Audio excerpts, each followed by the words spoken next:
Moi, je suis un peu gamin, ce pied-là, je peux vraiment pas décider. On peut facilement arriver à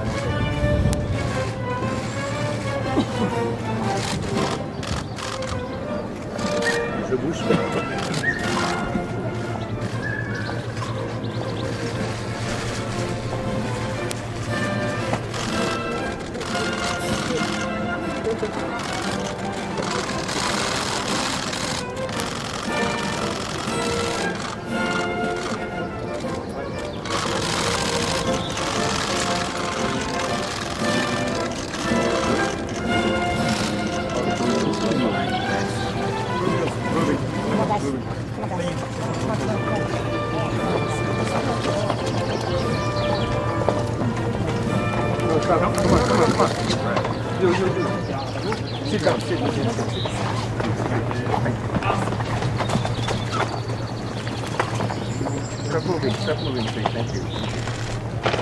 Ladies and gentlemen, please rise for the arrival of the official party. President Emmanuel Macron, President of the Republic of France, and Donald J. Trump, the President of the United States. Mesdames et messieurs, veuillez vous lever pour l'arrivée des représentants officiels. Monsieur Emmanuel Macron, président de la République française, et Monsieur Donald Trump, président des États-Unis.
Oh, come on, come on, come on.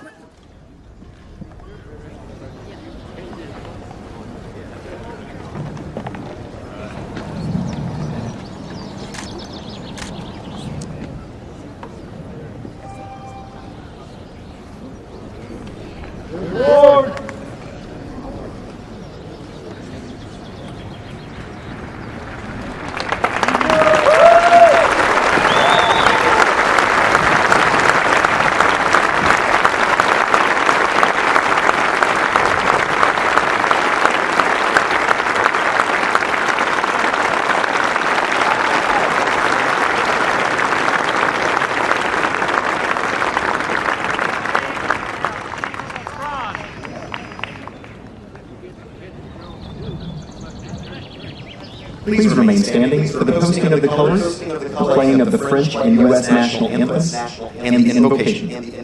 Veuillez rester debout pour le lever des couleurs, les hymnes nationaux de la France et des États-Unis et l'invocation.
stripes and bright stars through the perilous fight.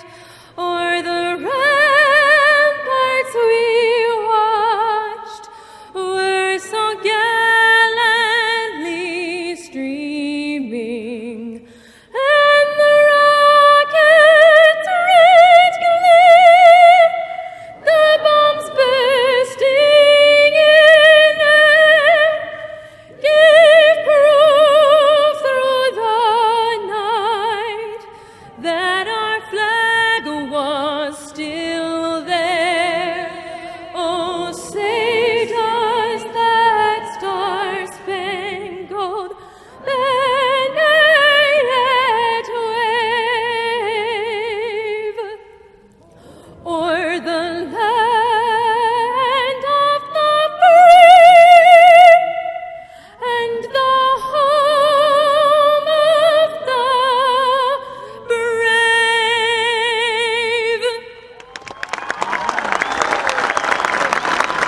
Ladies and gentlemen, please remain standing for the invocation offered by the U.S. Army Europe Command Chaplain, Colonel Timothy Mallard. Mesdames et messieurs, veuillez rester debout pour la prière donnée par l'aumônier militaire en chef des forces armées américaines stationnées en Europe, le colonel Timothy Mallard. Almighty God, Lord of hosts, sacred to us is the memory of our fallen and the sacrifices of our veterans on these waters, shores, fields, and skies. And thus we humbly ask for your holy presence here today in this ceremony. From many nations, their sacrifice, poured out in blood, courage, and even death, to secure liberty for your enslaved children and to smash tyranny, remains our moral touchstone. For so great an act of love, we pray that you will grant them eternal peace and their families lasting comfort. By their courage on D-Day and afterwards, we also pray that you will challenge us to love freedom more than comfort, privilege, or even life itself, and that without thought of cost or reward, we also will recommit ourselves to defend life, liberty, and the pursuit of the common good, no matter the cost. Though we are resolute in our request, O God, we know we cannot achieve this without your divine blessing and guidance. And so lead us as our shepherd, even if it be again through the valley of the shadow of death, towards the green pastures of peaceful freedom. All this we ask, O Father of mercy, in thy holy name. Amen.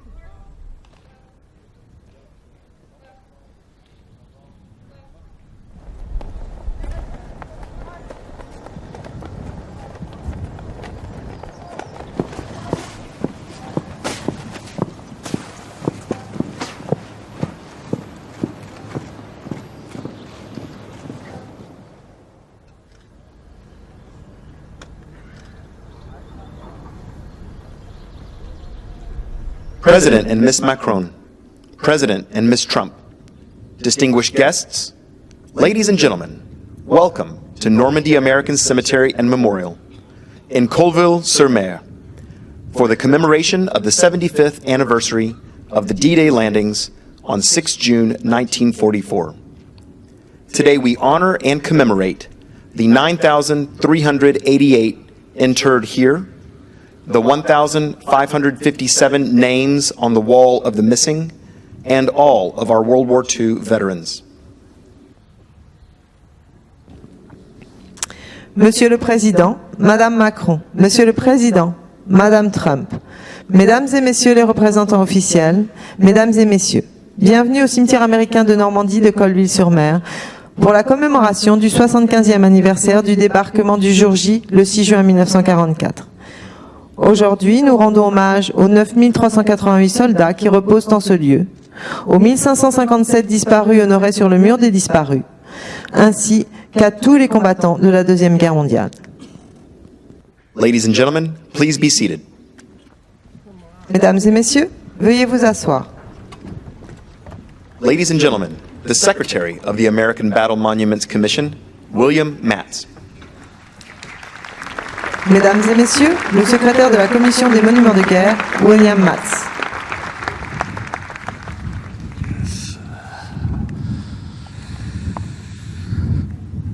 Well, good morning, ladies and gentlemen. Welcome to our commemoration ceremony of the Normandy landings. And it is indeed an honor for me to be with you today on these sacred grounds of the Normandy American Cemetery to celebrate the 75th anniversary of D-Day. And we extend a particularly warm welcome to President of the French Republic, Emmanuel Macron, and his wife, Brigitte Macron.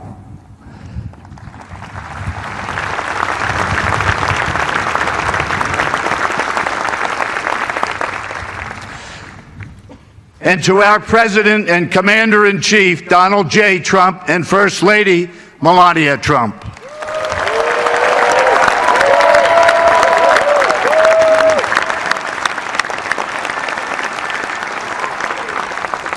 to our many distinguished government and military leaders, and to the families of our honored dead who traveled to these now peaceful and hallowed grounds to bear witness to the valor and the sacrifice of their family heroes resting here.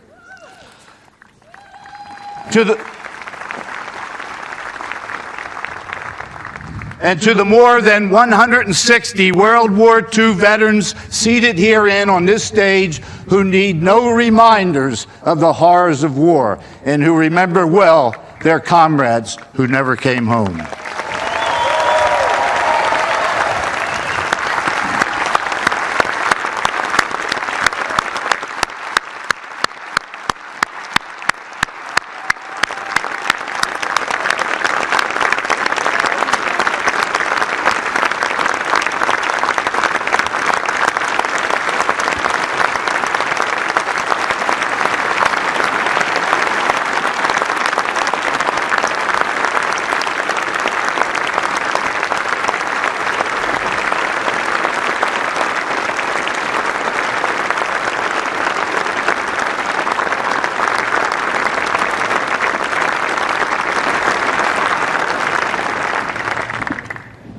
And folks, a very special welcome to the D-Day veterans present today, approximately 35, who 75 years ago on Omaha and Utah beaches and in nearby landing fields took the first treacherous steps towards liberation as a watchful world anxiously awaited word of their fate.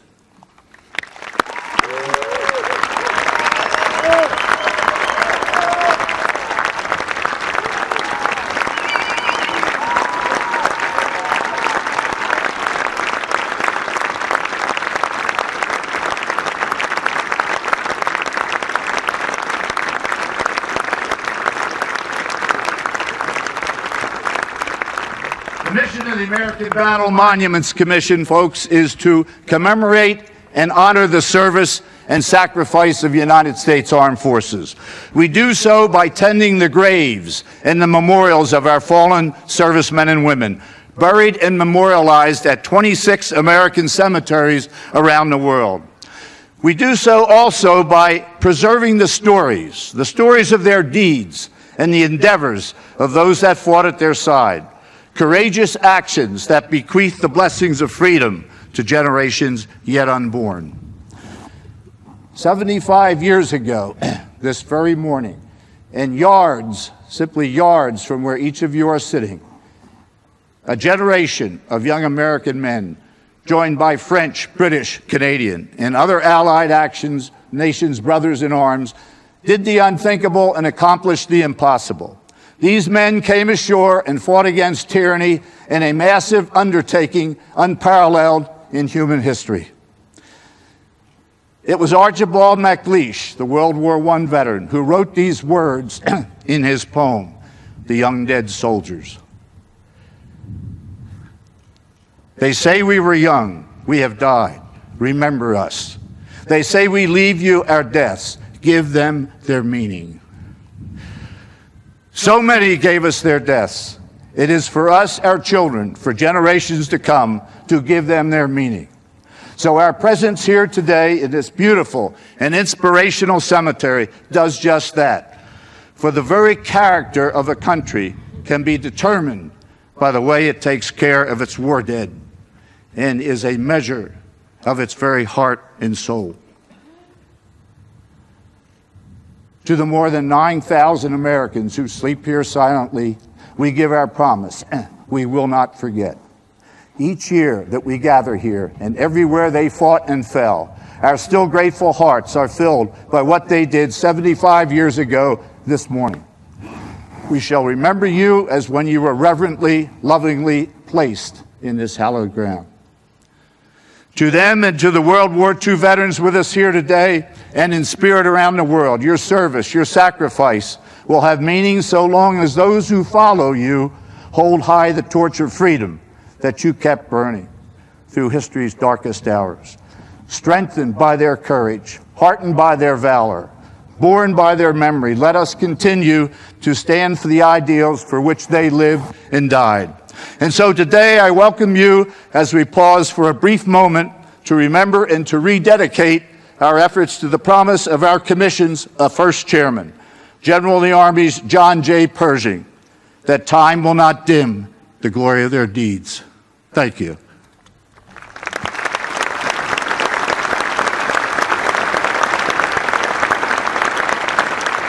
Ladies and gentlemen, the President of the Republic of France, Emmanuel Macron. Mesdames et messieurs, Monsieur Emmanuel Macron, président de la République française.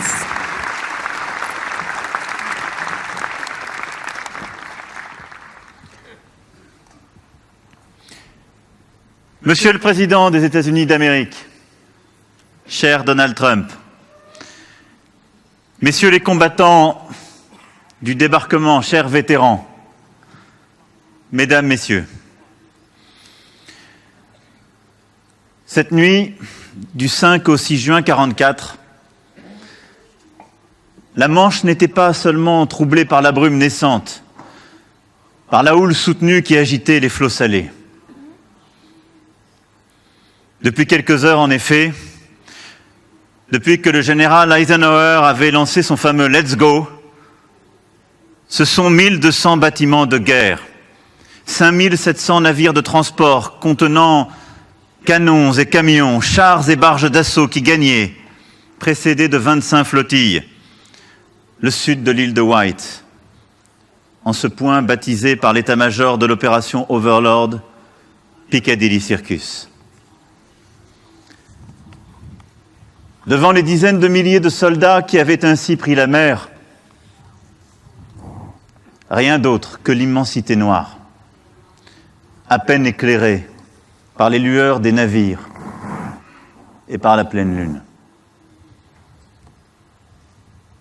Devant ces soldats surtout, l'angoisse de l'inconnu. Quelques heures plus tôt, ils avaient appris l'objectif de leur mission. Mais leur destination, Utah, Omaha, Juneau, Gold et Sword Beach, sonnaient comme autant d'incertitudes. Seuls ceux qui avaient participé quelques mois plus tôt au débarquement de Sicile pressentaient peut-être ce qui les attendait alors, un combat âpre, difficile, à coup sûr sanglant. Ces milliers de soldats, donc, conscrits, engagés volontaires, avaient pour la plupart une vingtaine d'années.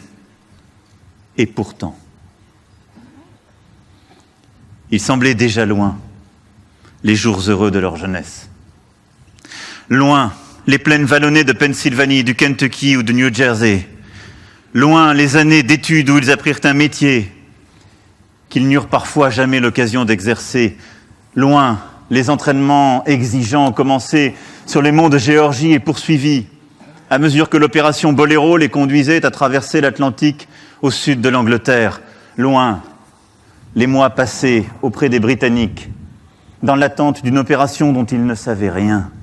Loin, les regards inquiets de leurs parents au moment de leur départ. Loin, les au revoir déchirants de leurs fiancés. Tant et tant, en quittant les côtes anglaises, leur avait écrit, à la flamme d'une bougie ou d'un briquet, une ultime lettre poignante. À quoi songer durant ces heures, ces jeunes gens glacés par le froid des nuits des mers du Nord? Nul ne le sait. Nul ne pénètre l'épaisseur des consciences. Mais ce qui frappe encore, 75 ans après, c'est le courage inouï, la générosité dont ils firent preuve. Il y eut durant ces heures-là comme une force qui allait et qui portait chacun vers son destin. C'est cette force d'âme qui les conduisit là, à des milliers de kilomètres de chez eux, pour porter secours à des femmes et des hommes qu'ils ne connaissaient pas, pour libérer une terre qu'ils n'avaient pour la plupart jamais foulée, sans autre boussole qu'une cause qu'ils savaient plus importante qu'eux, celle de la liberté, celle de la démocratie. Alors aujourd'hui, la France n'oublie pas. La France n'oublie pas tous ces combattants à qui elle doit de vivre libre. La France n'oublie pas les 135 000 combattants américains, britanniques, canadiens, qui, appuyés par des contingents belges, luxembourgeois, néerlandais, norvégiens, danois, polonais, tchécoslovaques, australiens, néo-zélandais, sud-africains et français, ont débarqué ce 6 juin sur les plages de Normandie et ont fait basculer le destin de l'Europe et du monde. La France n'oublie pas les milliers de parachutistes qui, quelques heures plus tôt, avaient été largués à quelques kilomètres et qui, avec l'appui de la résistance intérieure, tinrent les ponts stratégiques, conquirent les routes, les voies ferrées, servirent bientôt de relais à ceux de leurs frères d'armes qui se sortirent vivants des rivages émeraudes rougis par le sang versé. La France n'oublie pas les 2 millions de soldats qui, ce jour le plus long, enfin expiré, s'engagèrent des semaines durant dans les terres normandes pour libérer ces villes et subir l'enfer de la bataille du Bocage, plus meurtrière encore que celle des plages. Alors, au nom de la France, au nom de notre nation, je m'incline ce jour devant leur bravoure. Je m'incline devant le sacrifice immense des 37 000 tués, des 19 000 disparus, qui tombèrent en héros sur ces terres normandes entre juin et août 1944, et pour la plupart y reposent pour l'éternité. Je m'incline, et à nos vétérans et à leur nation, je dis merci. We know what we owe to you veterans, our freedom. On behalf of my nation, I just want to say thank you.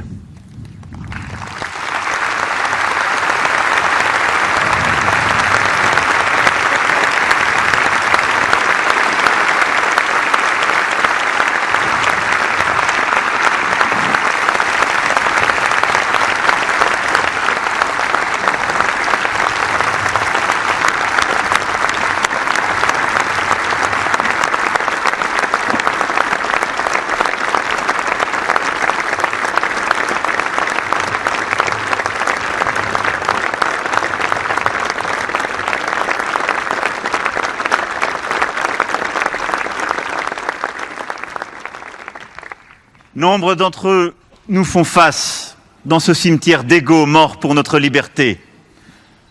Vos frères d'armes, ceux que, cher Vincent Hines, vous avez tenté de sauver, vous qui vous êtes portés volontaires pour faire partie de la seconde vague d'Omaha et qui, ce 6 juin, avez pris tous les risques pour extraire les blessés de la plage alors que l'intensité des tirs allemands était maximale. Ceux avec qui, cher Paul Worth, vous avez combattu depuis cette même plage d'Omaha jusqu'aux terres wallonnes de Bastogne, en passant par la bataille de 40 ans et cette percée d'Avranches qui libéra la Bretagne.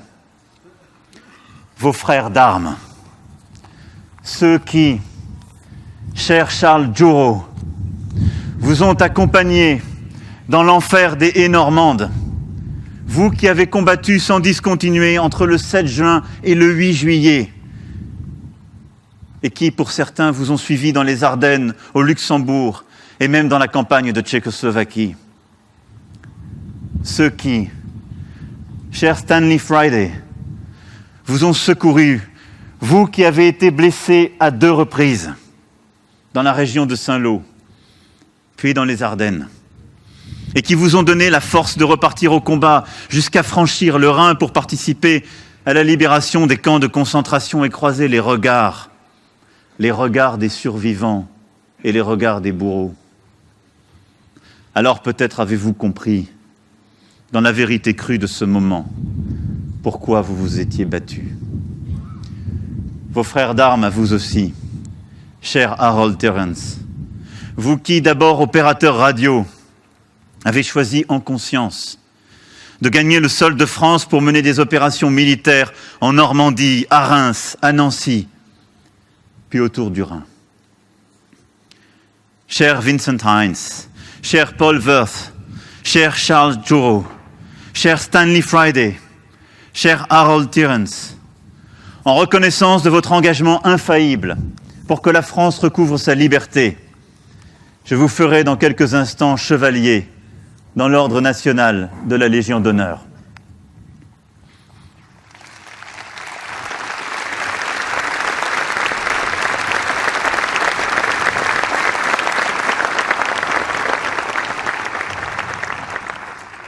Cette distinction, la plus élevée que délivre la République française, vient bien sûr saluer vos actes exceptionnels, votre courage, votre contribution à la libération de notre pays.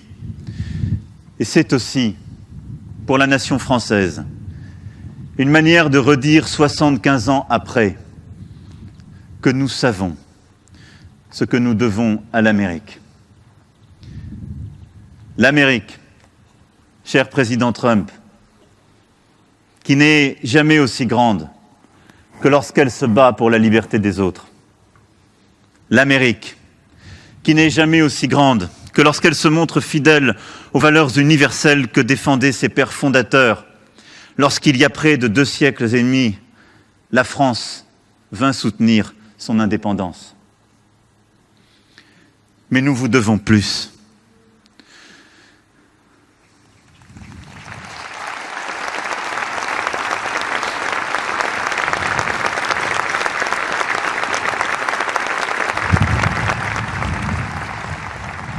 Mais nous vous devons plus, nous vous devons, messieurs. Nous devons à tous ceux qui se sont battus, aux milliers de civils qui sont tombés et que je n'oublie pas, plus que des médailles et plus que des mots. Nous devons nous montrer dignes de l'héritage de paix que nous avons en héritage, notre dette, digne de la promesse de Normandie. Et être digne de la promesse de Normandie, c'est ne jamais oublier que les peuples libres, lorsqu'ils s'unissent, peuvent relever tous les défis. La victoire contre la barbarie aurait été impossible sans l'apport décisif des États-Unis d'Amérique, sans les millions d'hommes et de femmes engagés, sans la mobilisation de l'appareil industriel et de toute la population américaine. Et sur les plages de la Manche, dans le vert bocage normand, comme au plus haut niveau des états-majors, il y eut l'union toujours, des armées alliées. C'est parce que la Royal Air Force prêta main forte à l'infanterie canadienne, parce que la résistance française sut ouvrir en Normandie, en Bretagne et ailleurs la voie à l'armée américaine. C'est parce qu'en des moments décisifs de la bataille intervinrent les marins australiens, néo-zélandais, danois ou norvégiens, les aviateurs néerlandais. Parce que, dans l'enlisement de la bataille de la Poche, de la Falaise, les blindés polonais firent la différence, que ce pari fou de faire libérer l'Europe du joug nazi par la mer put être tenu. Et donc oui, nous ne devons jamais cesser de faire vivre l'alliance des peuples libres. C'est ce que firent les vainqueurs dès le lendemain de la capitulation allemande et japonaise, en créant les Nations Unies. C'est ce que firent les États-Unis en créant l'Organisation du traité de l'Atlantique Nord. C'est ce que firent, quelques années plus tard, les dirigeants de ce continent en faisant advenir l'Union européenne. Cette promesse de Normandie, nous devons en retrouver le sel, saisir à nouveau les raisons de cet engagement. Ce qu'on doit à sa patrie, ce qu'on doit à l'alliance des pays qui partagent les mêmes valeurs, celle de la démocratie et de la liberté. La leçon de Colville-sur-Mer, c'est que ces deux raisons sont inséparables. Ces jeunes Américains sont morts, ici, pour leur pays et pour la liberté du monde, ensemble. ils le savaient. Et les Français qui sont morts sur les mêmes plages, à leur côté, tombés pour la libération de leur pays, sont aussi tombés pour que leur nation revienne, une fois la tâche accomplie, à sa tradition de liberté. Être fidèle à leur mémoire, c'est d'abord ne jamais séparer ce que leur sacrifice a uni. Cette promesse de Normandie, la France continuera de la porter de toutes ses forces. J'en fais ici le serment. Et elle est au cœur de la destinée américaine véritable. Monsieur le Président des États-Unis d'Amérique, Mesdames et Messieurs, le long des routes de France, des plages du Cotentin à Cherbourg, de Cherbourg à Avranches, d'Avranches à Metz, de Metz à Bastogne, sur tous ces chemins que les héros que nous célébrons aujourd'hui ont empruntés à partir de l'été 44, on trouve des centaines de bornes ornées des étoiles du drapeau américain et de la flamme de cette statue de la liberté qu'un jour, un de nos plus grands sculpteurs offrit à la ville de New York.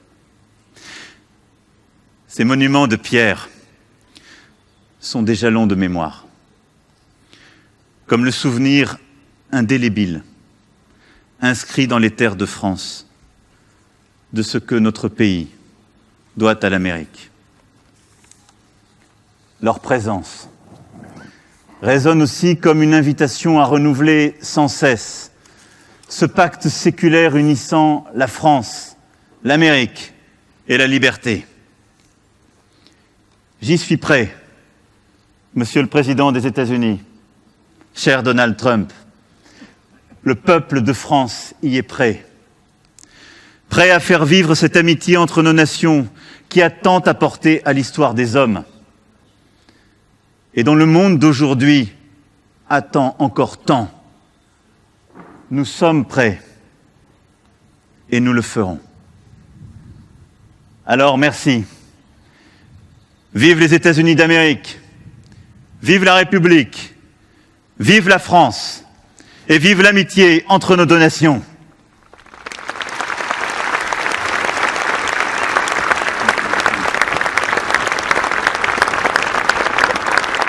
Ladies and gentlemen, President Macron will now present the Legion of Honor to 5 of our World War II veterans.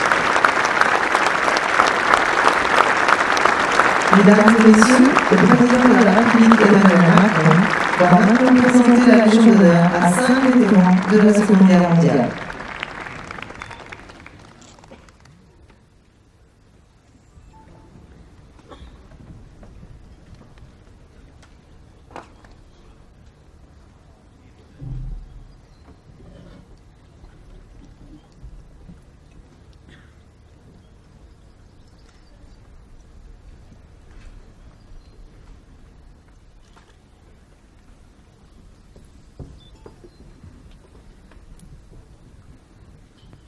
Monsieur Vincent Heinz, au nom de la République française, nous vous faisons chevalier de la Légion d'honneur.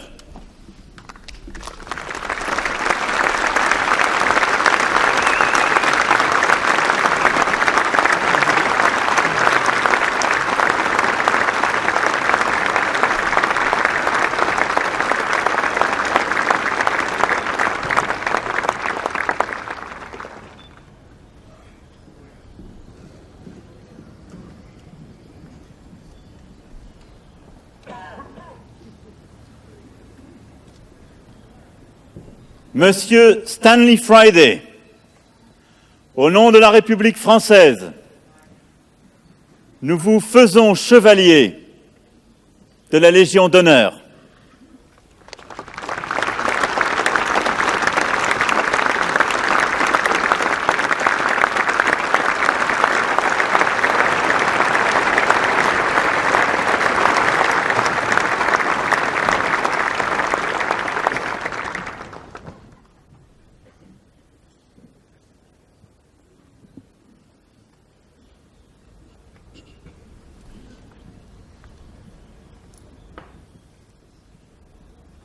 Monsieur Charles Jourot, au nom de la République française, nous vous faisons chevalier de la Légion d'honneur.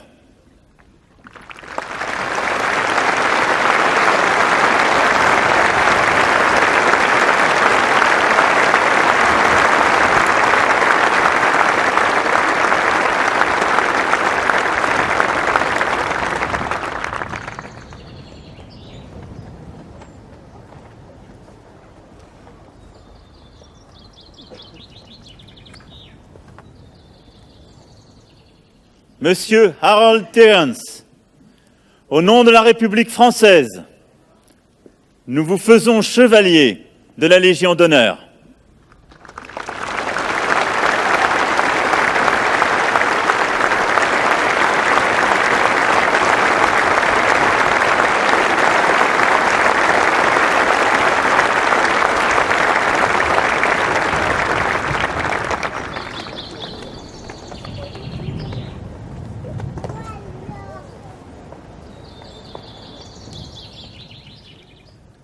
Monsieur Paul Worth, au nom de la République française, nous vous faisons chevalier de la Légion d'honneur.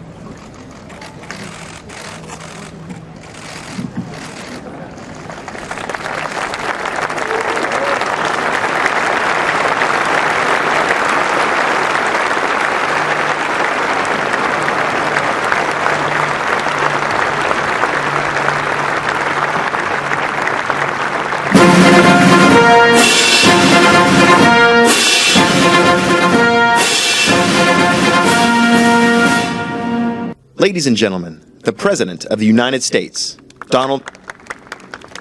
Mesdames et messieurs, Monsieur Donald J. Trump, président des États-Unis.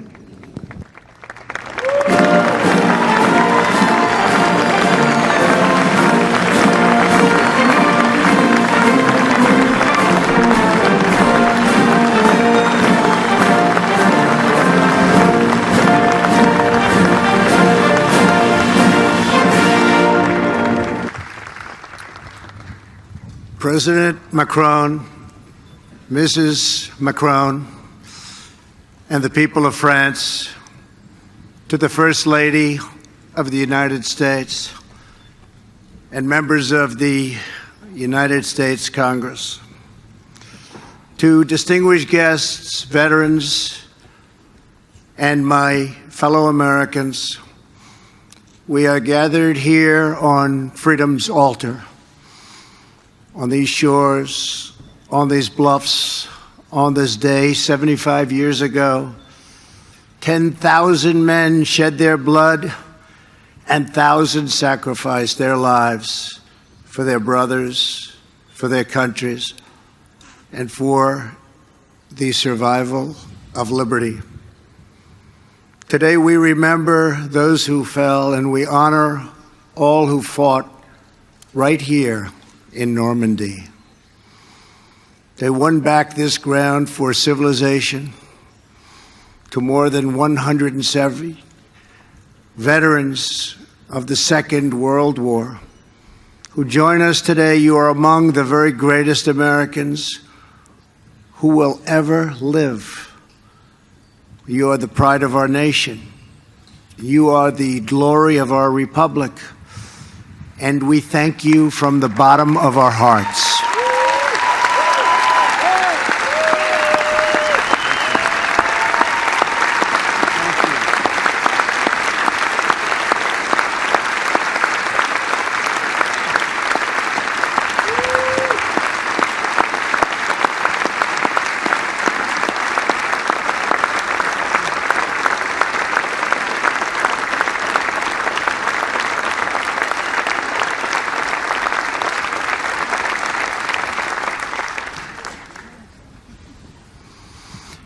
Here with you are over 60 veterans who landed on D-Day. Our debt to you is everlasting. Today we express our undying gratitude. When you were young, these men enlisted their lives in a great crusade, one of the greatest of all times.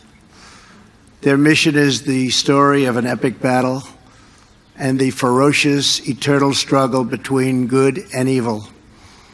On the 6th of June, 1944, they joined a liberation force of awesome power and breathtaking scale. After months of planning, the Allies had chosen this ancient coastline to mount their campaign to vanquish the wicked tyranny of the Nazi Empire from the face of the earth. The battle began in the skies above us. In those first tense midnight hours, 1,000 aircraft roared overhead with 17,000 Allied airborne troops preparing to leap into the darkness beyond these trees. Then came dawn. The enemy who had occupied these heights saw the largest naval armada in the history of the world. Just a few miles offshore were 7,000 vessels bearing 130,000 warriors. They were the citizens of free and independent nations united by their duty to their compatriots and to millions yet unborn. There were the British whose nobility and fortitude saw them through the worst of Dunkirk and the London Blitz. The full violence of Nazi fury was no match for the full grandeur of British pride. Thank you.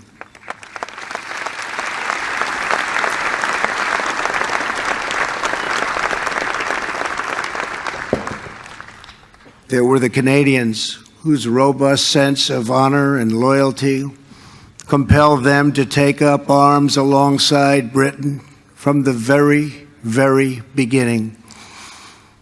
There were the fighting Poles, the tough Norwegians, and the intrepid Aussies. There were the gallant French commandos, soon to be met by thousands of their brave countrymen ready to write a new chapter in the long history of French valor.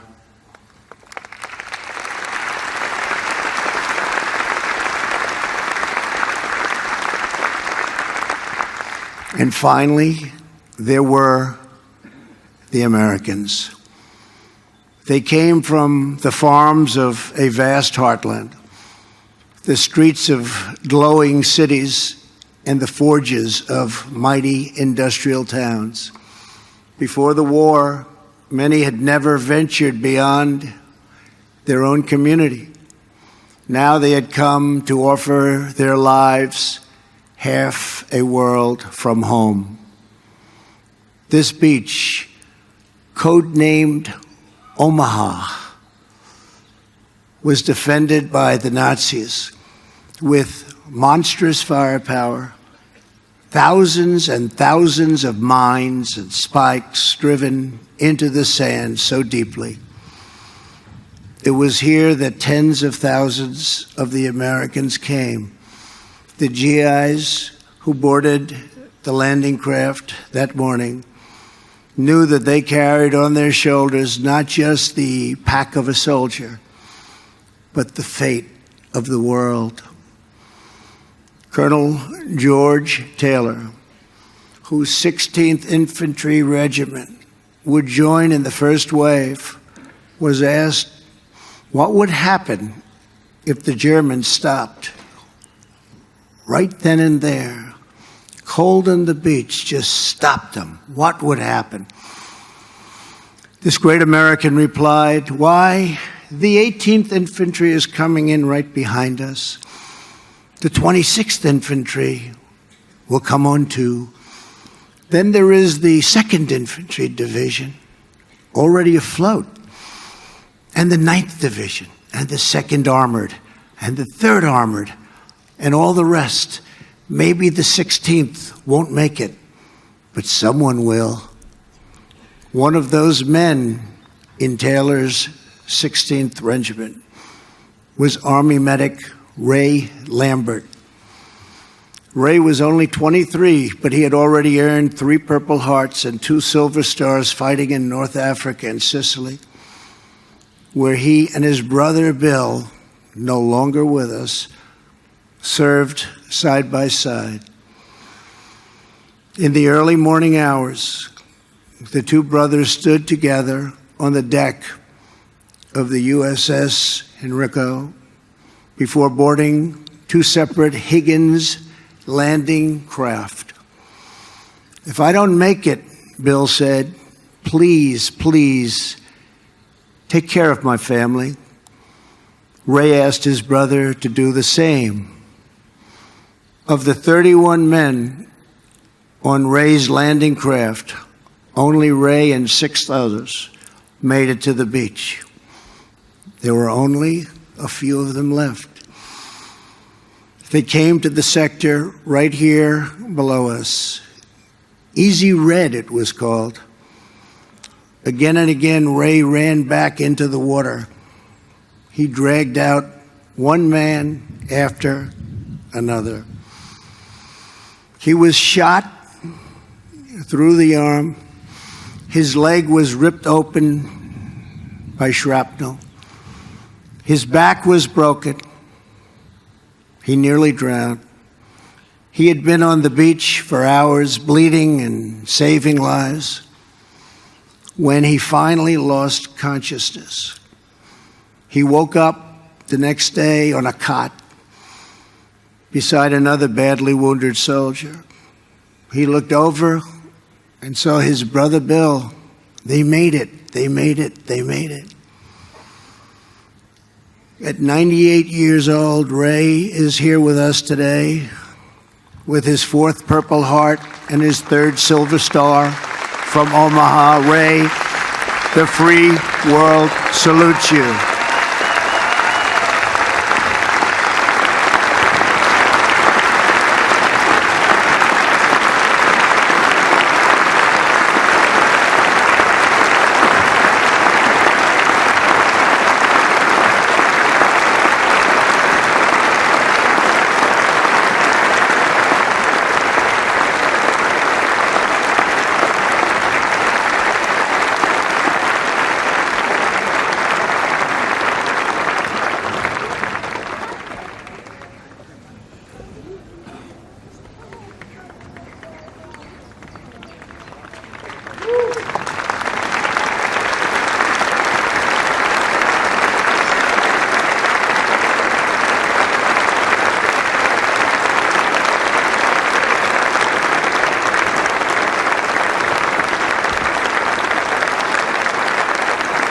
Thank you, Ray.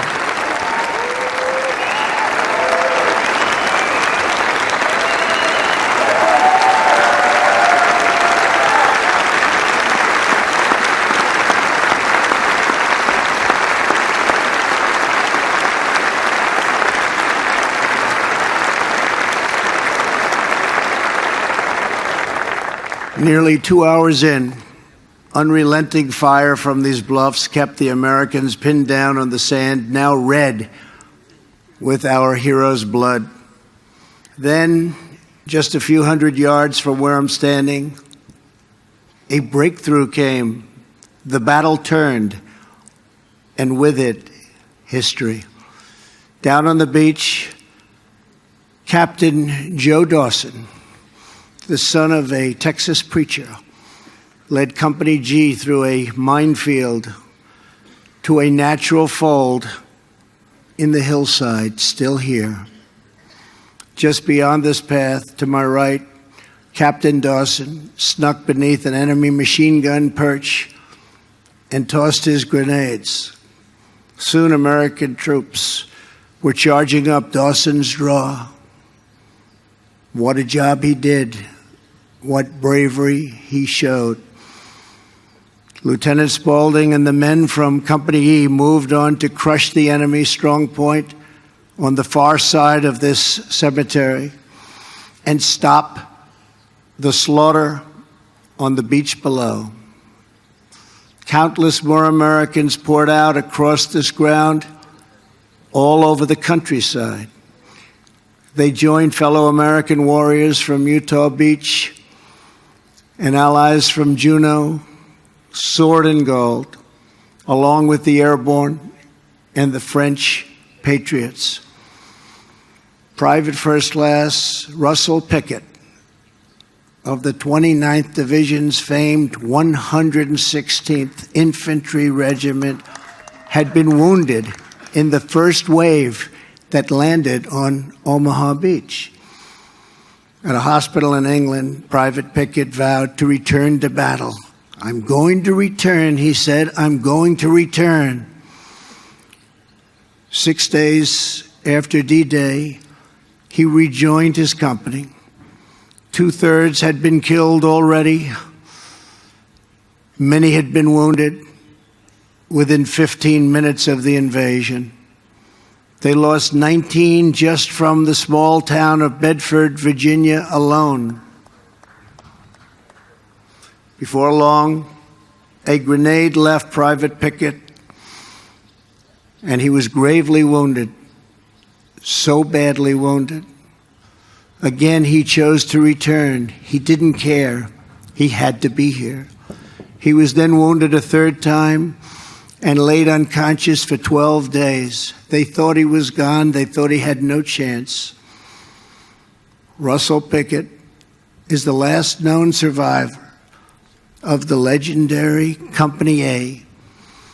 And today, believe it or not, he has returned once more to these shores to be with his comrades. Private Pickett, you honor us all with your presence.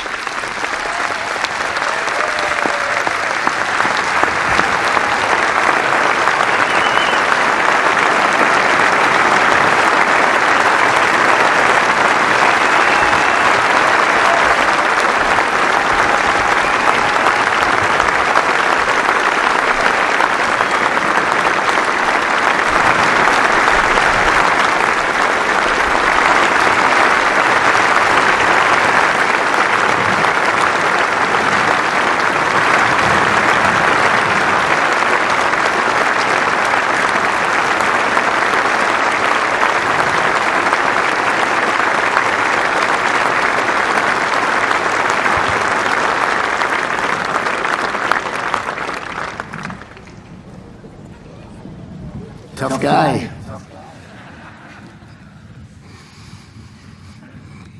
By the fourth week of August, Paris was liberated.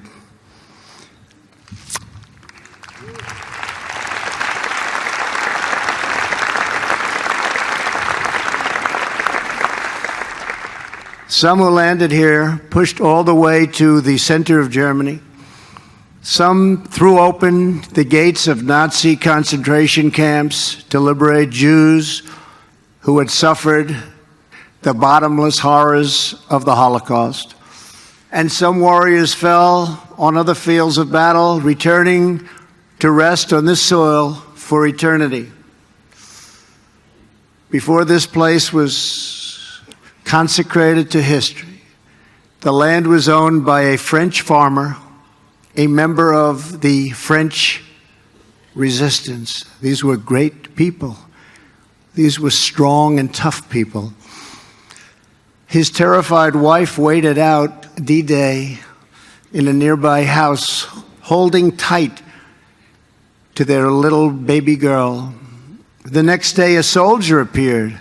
"I'm an American," he said. "I'm here to help." The French woman was overcome with emotion and cried. Days later, she laid flowers on fresh American graves. Today, her granddaughter, Stephanie, serves as a guide at this cemetery. This week, Stephanie led 92-year-old Marion Wynn of California to see the grave of her brother Don for the very first time. Marion and Stephanie are both with us today, and we thank you for keeping alive the memories of our precious heroes. Thank you.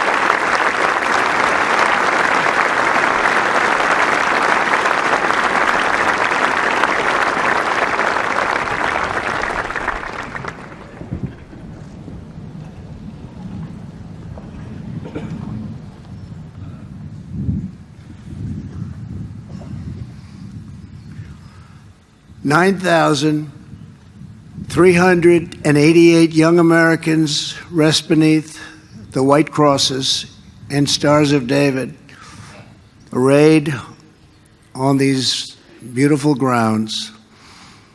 Each one has been adopted by a French family that thinks of him as their own. They come from all over France to look after our boys. They kneel, they cry, they pray, they place flowers, and they never forget. Today, America embraces the French people and thanks you for honoring our beloved dead. Thank you.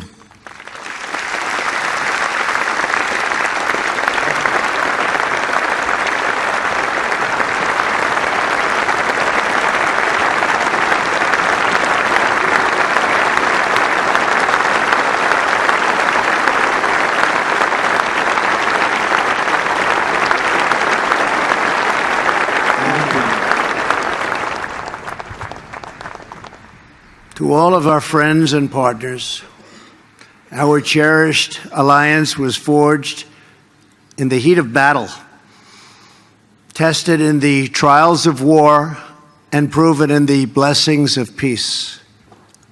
Our bond is unbreakable. From across the earth, Americans are drawn to this place as though it were a part of our very soul. We come not only because of what they did here, we come because of who they were. They were young men with their entire lives before them. They were husbands who said goodbye to their young brides and took their duty as their fate. They were fathers who would never meet their infant sons and daughters because they had a job to do. And with God as their witness, they were going to get it done. They came wave after wave, without question, without hesitation, and without complaint. More powerful than the strength of American arms was the strength of American hearts. These men ran through the fires of hell, moved by a force no weapon could destroy. The fierce patriotism of a free, proud, and sovereign people.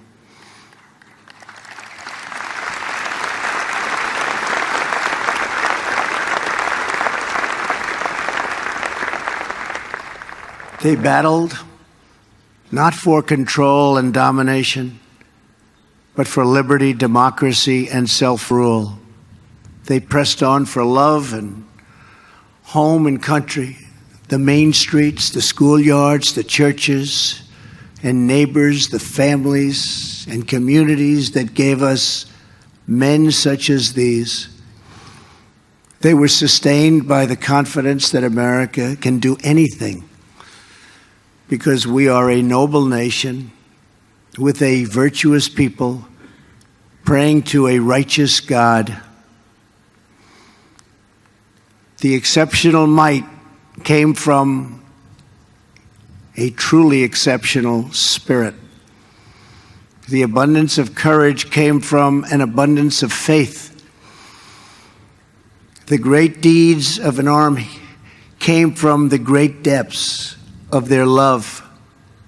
As they confronted their fate, the Americans and the Allies placed themselves into the palm of God's hand. The men behind me will tell you that they are just the lucky ones. As one of them recently put it, all the heroes are buried here. But we know what these men did. We knew how brave they were. They came here and saved freedom. And then they went home and showed us all what freedom is all about. The American sons and daughters who saw us to victory were no less extraordinary in peace. They built families. They built industries. They built a national culture that inspired the entire world. In the decades that followed, America defeated communism, secured civil rights, revolutionized science, launched a man to the moon, and then kept on pushing to new frontiers. And today, America is stronger than ever before.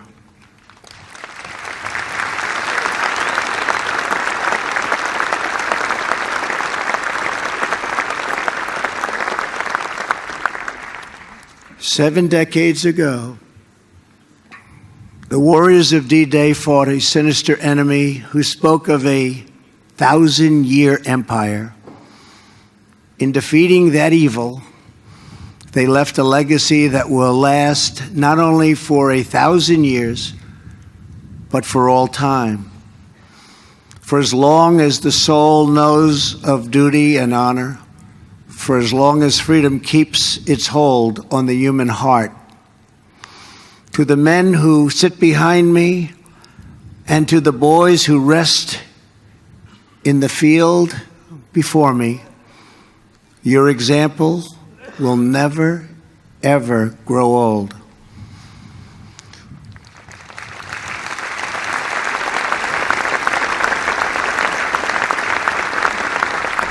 Your legend will never die.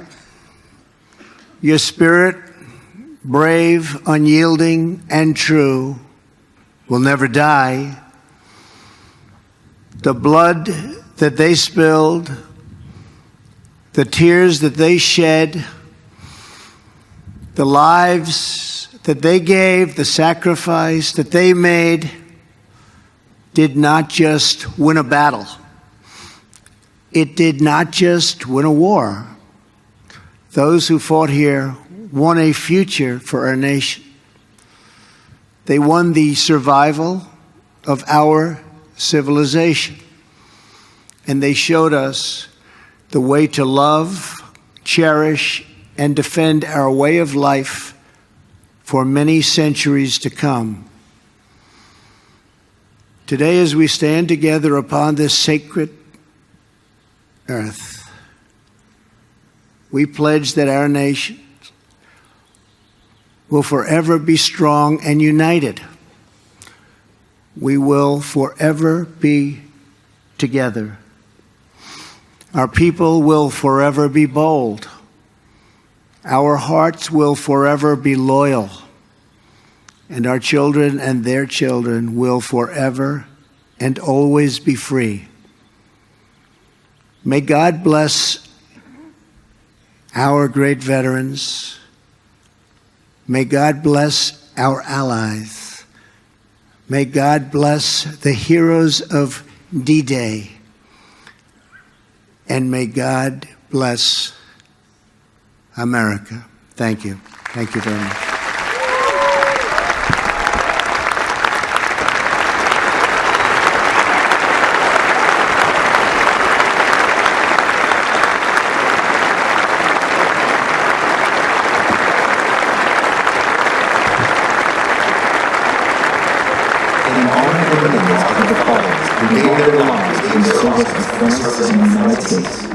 the President of France and the President of the United States will lay a wreath in their memories, followed by a moment of silence. En l'honneur de ceux qui ont consenti l'ultime sacrifice au service de la France et des États-Unis, le président de la République française et le président des États-Unis vont maintenant déposer une gerbe, puis observer un moment de silence. Ouais, faut le dire à Arthur.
seated as Presidents Macron and President Trump greet the World War II veterans.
Please rise and remain standing as we salute those whose final resting place is this hallowed ground. Veuillez vous lever et rester debout alors qu'on salue ceux dont la dernière demeure est celle de faire.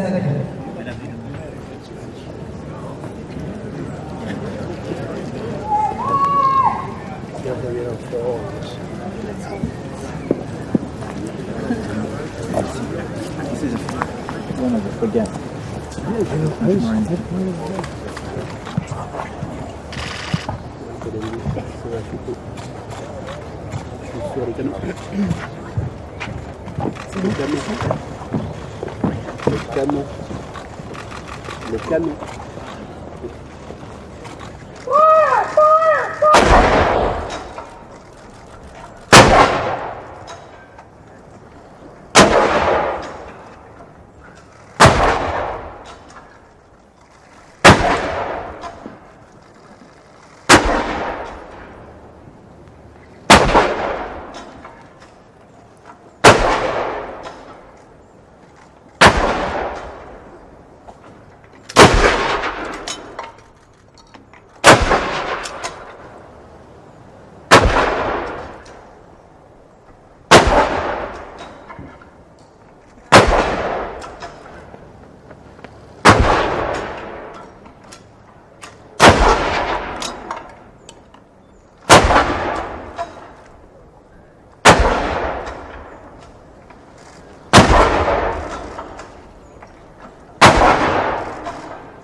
Please be seated while the official party moves to the orientation map at the overlook.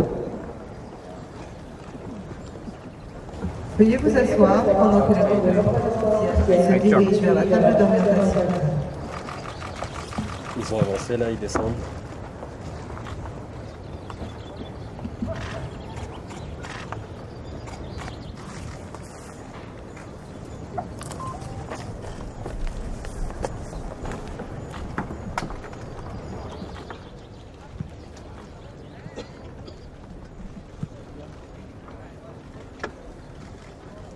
Nous, Jérôme, on aura une perche avec la 5. On aura une perche avec la 5.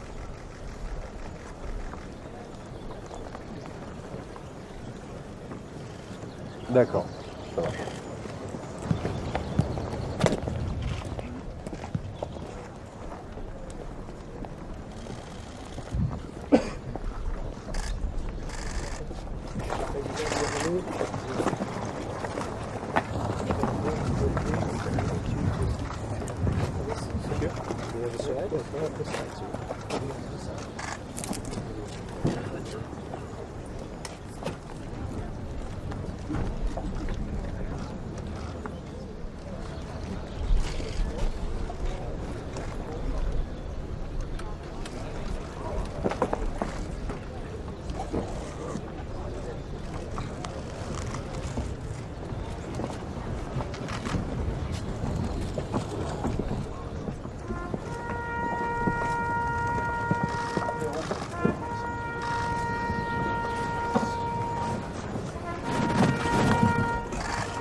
Just this?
On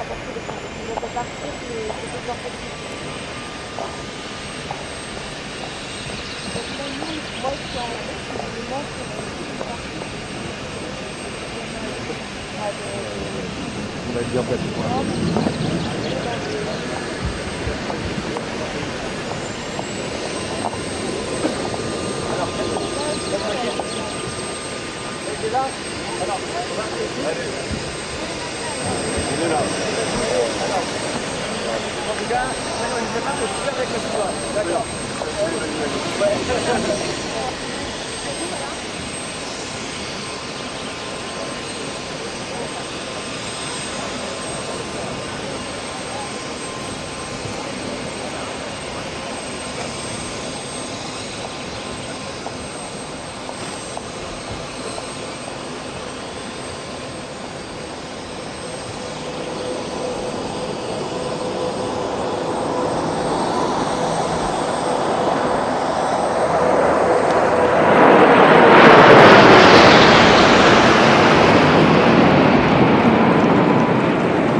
Mesdames et messieurs, veuillez rester à vos places pour le départ du cortège officiel.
I would say goodbye there.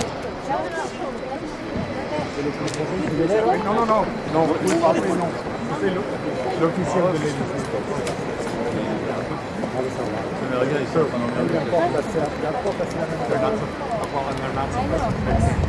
Non, non, non, désolé. C'est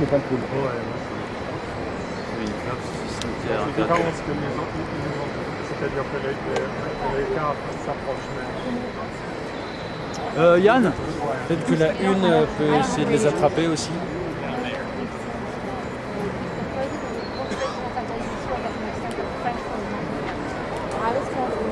No, I don't know the change. No, No, well, they said that the car was going to pull up here.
Américains qui vont passer devant le cadre.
La cérémonie franco-américaine commémorant le 64e anniversaire du débarquement du 6 juin 1944 se termine.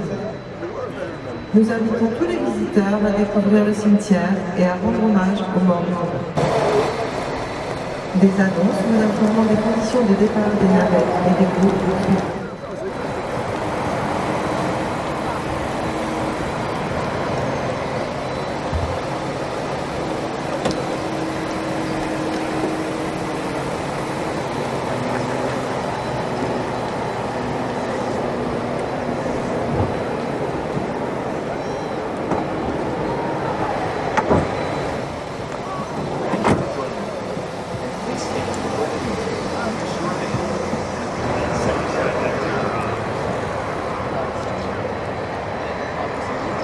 Nous vous remercions de nous avoir rejoints aujourd'hui.